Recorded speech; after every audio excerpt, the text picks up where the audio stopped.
So simple actions make a really big impact when you're at the front of the room. Make sure you break the barrier between you and your audience. We already talked about this morning, yes? Getting them interacting, answering questions, taking notes. It's not you and then them. It's you and them. Write that down. It's you and them. Break the barrier between you and your audience.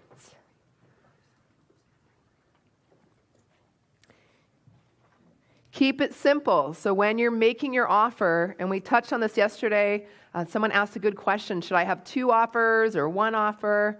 And the main thing that you want to know when you make your offer is to keep it simple. If it has 83 different components, 5 different levels, 9 different investment plans, forget it. You're going to confuse people. So make sure it's simple and easy for people to understand. Lead by example. We talked about that earlier. Like if you're going to have an order form, fill it out yourself. If they need to tear something off, show them how to tear it off. If you want them to raise their hand, what should you do? Yeah. And when you close the room, and this is absolutely critical in a live environment, focus on the buyers. Meaning you're going to send people to the back of the room who are interested in working with you, and some other people are going to go with them. I haven't quite figured out the right name for these people, but they're talkers. That's one thing I know for sure. They talk a lot. They usually have very long stories about why they're not going to buy your program. This is great. Is it Alex? Alex, that's great. I loved your offer. That was amazing. I can't wait to start selling high-end clients. And just the thing is, we've got this big vacation coming up where my husband and I were going to the Caribbean. We go to the Caribbean this time every single year. So it's like, that was an amazing talk. I'm so inspired. And like, probably next year, this time next year, I might. And that'll just go. That person will just go. Who's met that person? They are killing your sales. Because now he's listening to my ridiculous story about how I can't grow my business because I'm going to the Caribbean, which makes no sense, by the way. He's not focusing on, what is your name, ma'am? Marin. Oh, yeah, I met you yesterday or this morning. When was that? 5 years ago? In between. It feels like a million years ago. Marin, he could be talking to Marin, who's trying to buy his actual program. Who should he be talking to? Marin. So I don't know, what that is, and we don't need to examine it, and we don't need to even worry about it. We just need to know that it always happens. So when you drive people to the back of the room, the talkers are going to try to talk to you, and you're going to say, that's great, just give me a second. I'm focusing on helping people who are investing in the program. I'm answering their questions. I'm getting them squared away. I'd be happy to talk to you in a couple seconds. Would you mind just stepping right over here? I'll be right with you. So we're just going to swoop those people to the side, and we're going to focus on the people who are saying yes. Does that feel better? Yeah. And that's a really simple thing to do, but if you don't know how to do it, or you don't know to do it, you end up at the back of the room with like 80 people on you, and half of them are sucking up your time, and the people behind them were actually trying to buy your program, never got addressed, they didn't get to meet you, they didn't get their question answered. So focus on real buying question. What's a real buying question sound like? Do you have a payment plan? Do you have a pen? Do you take Amex? I have the money in my savings account. Can I fill out this form right now? I'll fill out every single piece and just write hold till Monday, and can you run the card on Monday so I can transfer some funds today? Yes, I can. Right. Those are actual buying questions. Those are people trying to figure out a way to yes. Not telling you a 20-minute story why no. Super helpful, yes.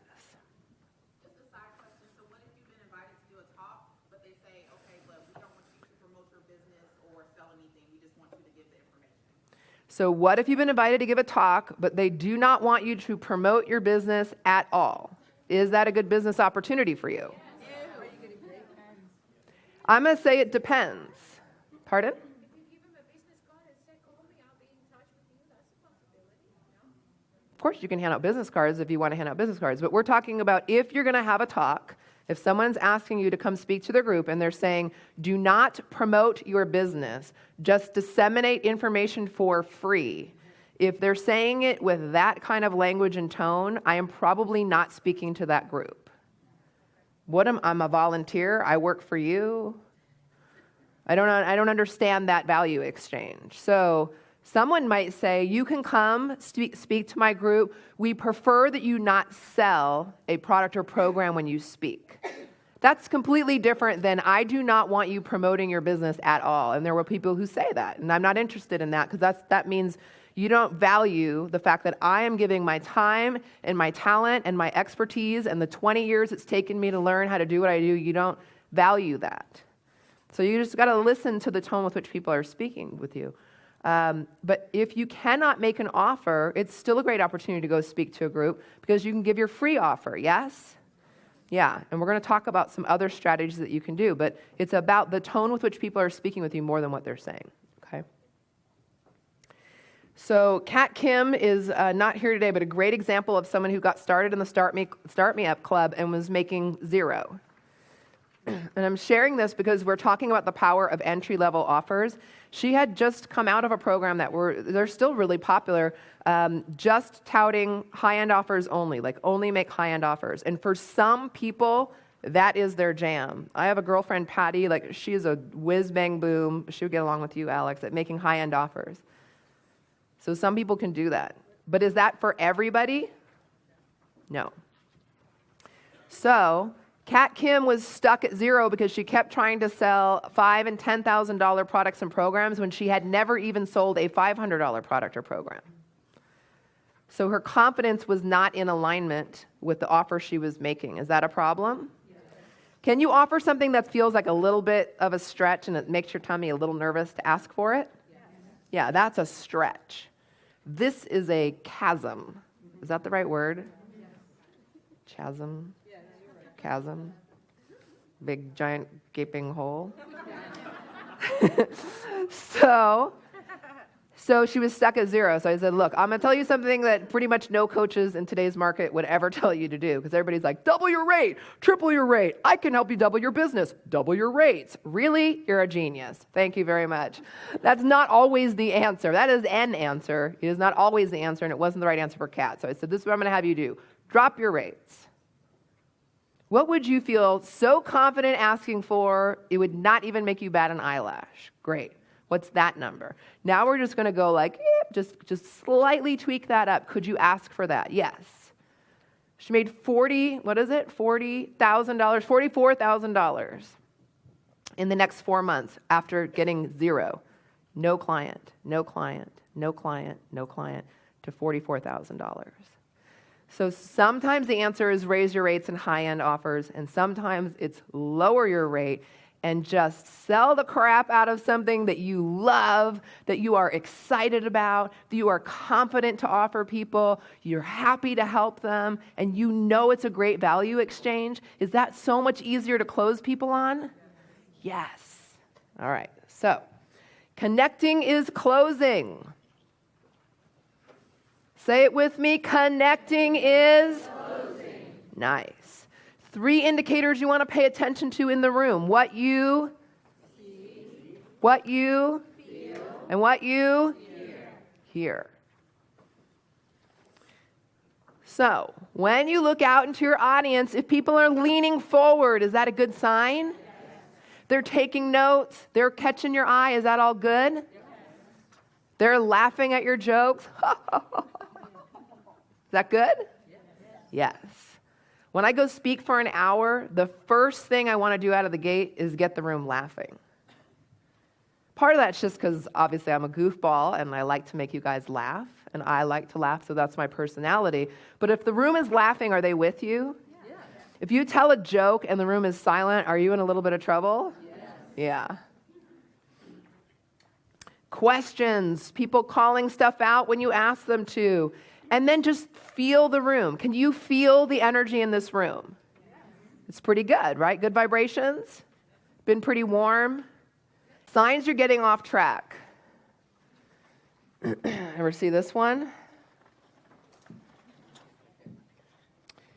I was once invited to speak in Portland to a chamber, and there's a guy in the corner. It wasn't a big room. It was like 20 or 30 people in a U. And in the left corner, I'll never forget exactly where he sat, was this lawyer, and he just did this. the whole time. It didn't matter what happened. Take your pen, jot this down. No. No. This is one of the groups I told you about. I got so excited, they canceled their other speaker and they had me back again to speak on another topic like 2 weeks later. So I did one on memory training for sales skills and one on speaking to sell. A couple weeks later, he shows up again. I'm like, you did not like me clearly the first time, but he came back to torture me again. Same thing. I'm like, you're fucking killing me, dude.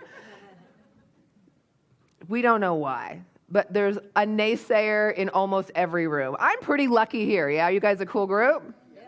Yeah. And you came to hear me, but that's not always going to happen. So someone might sit and be curmudgeonly and not dig you and cross their arms and not participate, and it happens. They might be low energy. People might start to disconnect from you. If the room gets deadly quiet, sometimes deadly quiet with energy is good, yes? Yes. Deadly quiet and pay attention.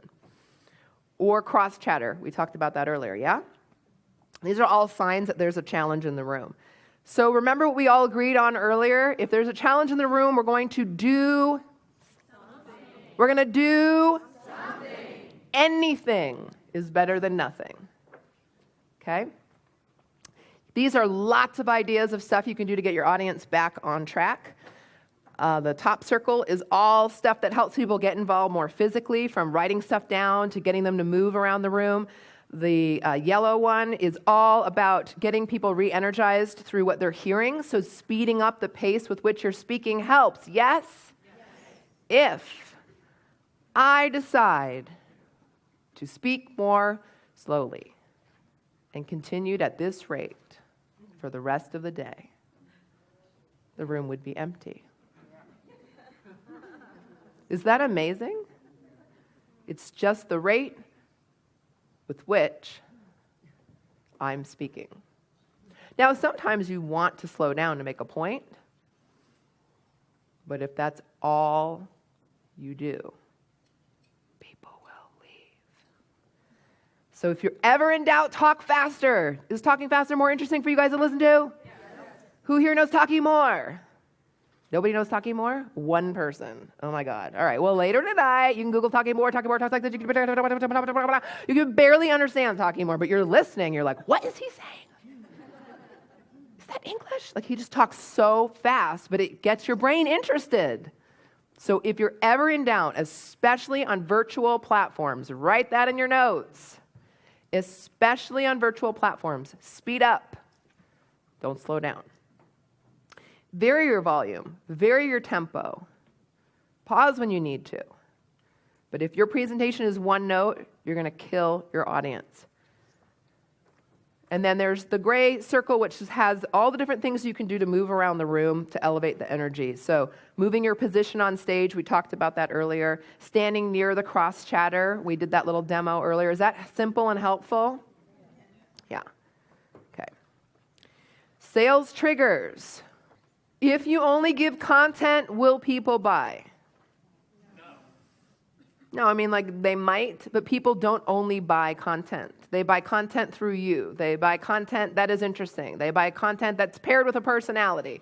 So they also buy content that's paired with sales triggers. So know the things that move people into action and get them interested. Whether it's what their peers are doing, whether it's things that can give somebody power in their business, in their life, over their finances, over their health. Procrastination. What if you don't have to make a payment for 30 days? Does that help? Yeah. If I say it's $1,500 down, but if you want, you can just put $500 a day to hold your spot and you give us the rest by the end of the month. Does that help? Procrastination. We all like to procrastinate. Proximity. Yeah, you can have it. It's right here. Boom. Right in your hot little hands. People love proximity and instant access to things. Price. I want it now. When do we want things? Now. And faster if we can get it. If you're like me, you ever stand in front of a microwave and you're like, seriously, hurry up, microwave. Cook my baked potato in less than 6 minutes. It's crazy. It's just a now phenomenon. And the more we get on the internet and the more things are instantly downloadable, I watch almost everything now on like instant. I don't watch like normal TV. Is anyone else like me? It's all on instant replay. And that's the world my son has grown up in. Like he has no idea about like Friends is on Thursday at 8:00. He's just like Power Rangers now. Yeah. Star Wars now. I want to play Minecraft now. It's now. Instant. There's just not even an idea that there's any other thing possible. Yes? Do you send people home with anything at the end of your speech? Yeah, it depends on what it is. He's asking, do I send people home with anything at the end of my talk? It kind of depends on where I am and what the circumstance is, but I'll give you a couple of really good ideas. Number one is if you have a physical product, and everybody can have a physical product, meaning, this is Command Any Room. This is Event Profit Machine. What's inside of here? Nothing, if it's like the other example. Absolutely nothing. Okay, what's inside of here? It's actually audio, so you're all fired, but it's audio. So how did I make the audio? I recorded it. Could you all record your voices? Yes. Do you all have telephones? Yes. Yeah, you can do this. Super easy. It's an MP3. Do you have to do this yourself in your house? There's a company that does this. It's called Vervanti. Write it down in your notes. That's the one I like to use. There are others. VERVANTE.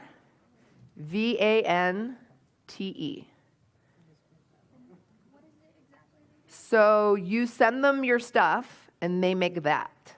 And they'll ship it to people, too. So there's also a company called Kunaki with a K, Kunaki. There's also a company called Disk with a K. I don't know what's with the Ks. We don't know. DISK. I happen to use Vervanti. That's just what I use. But there's other options. So everybody can create a physical product if you have a voice and you have the system that you created from the stuff up here, and you have a telephone. You don't have an excuse. Whatever other story you're telling yourself is an excuse. And I know because I told it to myself for a while. That's why I didn't have Command Any Room for a little while, because Command Any Room had to be a video program. And it had to be highly produced, so I was going to have to pay a video production team. We needed a set. I needed a membership site in Kajabi, but I didn't have any money to do any of those things. So I didn't create anything because I couldn't, right? Wrong. Because when I finally got sick of not making money, I picked up the telephone, and the first version of Command Any Room was teleclass only. That's what that $6,000 was. It was just recorded audio. Hey, everybody, welcome to the call. This is call number 1. We're going to talk about Planet, how you can figure out how much money you want to make, how often you want to speak. Hey, welcome to the call. This is session 5. We're going to talk about how you can cash in and repeat it. People bought it. They loved it. The content was there. It was all good. Whatever story you're telling yourself about why you can't have a product is a story. So I love your question, because everybody can then send their audio to a company like Vervanti, and they can ship 5 of these to you. Do you need to have them ship 5,000 that you store in your garage and then try to sell? No, it used to be that way, but you don't have to do that anymore. So just ship like 5 or 7 to the hotel where you're speaking or to your house, and you can bring them with you to your speaking gigs, so that when you close the room, you go, hey, first 5 people to the back of the room, I'm going to give you the hard product, plus you're going to get instant access online within 24 hours. Sound good? Yeah. Because people love the now, and people like having physical things. And if you're like me, you like to listen to stuff in your car or, on your Walkman.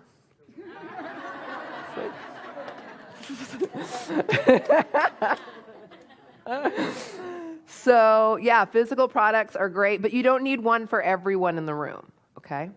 So these are all triggers. They're just how our psychology works, just human psychology, how our brain works. Loss aversion. Do we like losing things? No. Do you want me to take stuff away from you? So you know how you get people to take action? It's not by saying, I will give you these bonuses, strangely. What's even more powerful is, more so even in email than live in person, is I am taking these away at midnight. Adam Urbanski taught me that. He said, no, don't say, click this link or, open this email because you have 24 hours to get the bonuses. Say bye-bye to $8,000 in bonuses tonight. I don't want to say bye-bye. Me want to say hello. So how our brain works, is that something we should argue with? No. Everybody shout no. No. You can't argue with how our brain works. So you might like this or not like it. Well, go, I don't want to threaten to take things away from people. That's mean. Well, you don't have to. I'm just telling you that is how the brain works. So don't argue with it. That's my suggestion. Chunk things down, chunk your packages and programs into simple options. We already talked about that. And give gifts. Giving gifts feels good. Getting gifts feels good. So always have a free offer along with your paid offer when you're speaking to sell. Will you do that? Yes. Okay. So closing the room, we went through these steps earlier. You're going to review, you're going to paint the dream, show the gap, make your invitation. Did anybody have a question about closing the room from earlier? Will you hit the mic?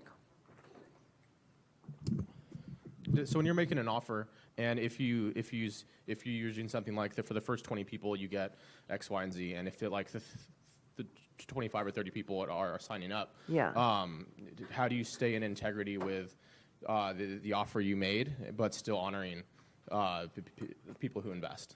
Yeah, good question. So if I offer the first 5 people get X, Y, Z, then that's it. And we have, every single time we have done that, especially at a live event, had the 6th person then give us a speech on why they want the thing. And I get that because it sucks to, again, we just talked about taking something away. You're like, I was 6.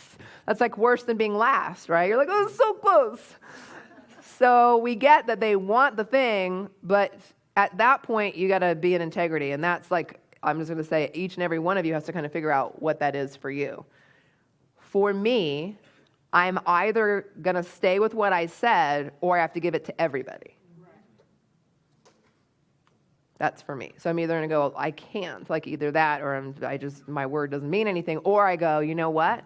I have figured out, you guys are all clamoring for this great free thing. I get that. And I figured out a way that we can actually make it work and afford to give it to all of you. So everybody run to the back of the room. No, really run. Yeah. So that's about kind of how you do business. But what you will see, and what is a bad idea, is to say it's for the first 3 people, and then I gave it to 6 people, and then people's word starts getting out that 6 people got it and not 3, and then you were number 7, and well, I was 8. Well, why didn't I get it? So you don't want to start going down that road. Another, maybe even more important line to hold is the price discount. And when you are speaking live, I know for me, it was excruciating to hold that line. When you enroll today, here's the discount. It's only for people ready to say yes. It's 100% fine if you're not ready to say yes. Yes? Yes. Totally fine. But I give presents, and I really do. I'm saying this literally to you. I always give presents to people who are ready to say yes. If you are fired up, you want to work with me, you no qualms about it, Kristen, I'm all in, let's go rock the year, then I'm all in for you too. Let's go. Here's your present, here's your gift, here's your discount. If you don't feel like that, that's 100% fine. But when you leave the room and you leave the event, the price goes up and the bonus goes away. Now, if you're me, that is excruciating. Don't come to me on Monday and go, now I'm ready to say yes. Because I can't give you that discount if I said it is only for people who say yes right now. But if you blur that line, and this is the most dangerous part, if you know, and here's the crazy thing, you don't even have to say it out loud. If you are not clear inside and you're like, well, maybe I'll just extend that price discount. I could give that bonus to a few more people. And you don't even need to say it out loud, but you're thinking it inside. You're not clear. Can the room feel it? Yes. Yes. So will they buy now?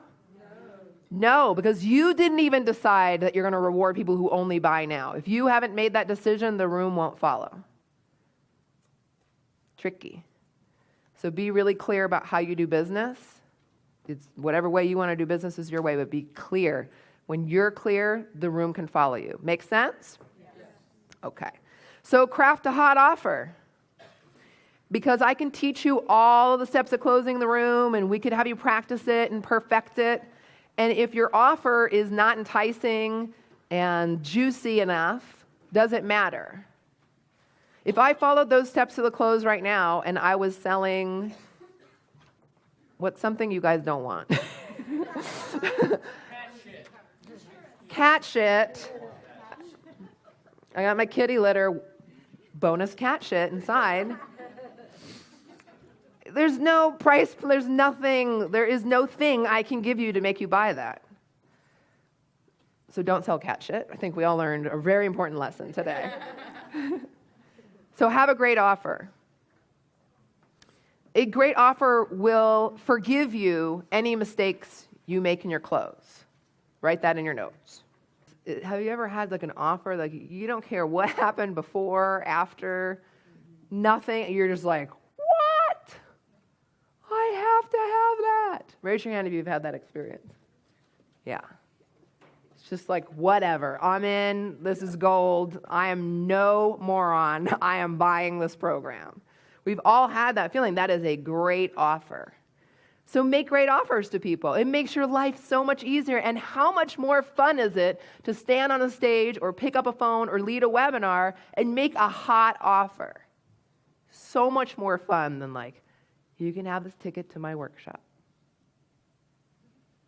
I really hope you'll come. Thank you. Make a hot offer. What makes it hot? Scarcity. The value. Command any room. I was like, oh, are you kidding me? Oh, are you kidding me? Like, oh my God, it's so cheap. I would have paid way more. Command any room. If you can buy Command any room for anything under $1,000, if you could learn how to speak and sell for anything even close to under $1,000, is that a no-brainer? Everybody better say yes. Yeah. Or I have severely failed in the last 2 days of convincing you of anything. Can you make way more than $1,000 at one talk? Yes. Everybody say yes. Yes. Yes. So,